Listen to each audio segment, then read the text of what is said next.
So one of my favorite ways of changing our foot strike pattern when we're running from a heel strike to more of a toe strike or midfoot strike. This is only going to be for if a coach or a provider has watched you run and is determined that your running technique is contributing to your injuries.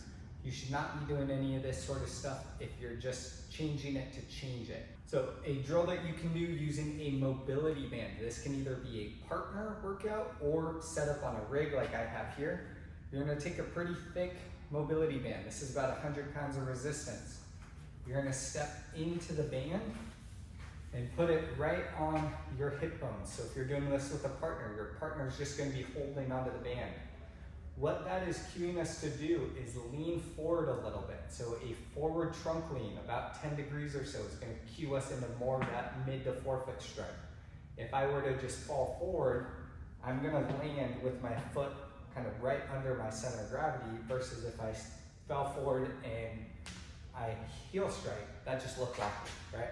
So you're going to lean forward until you start to feel that band give way a little bit.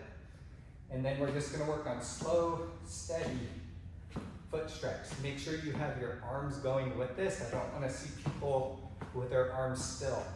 So start in that runner's position.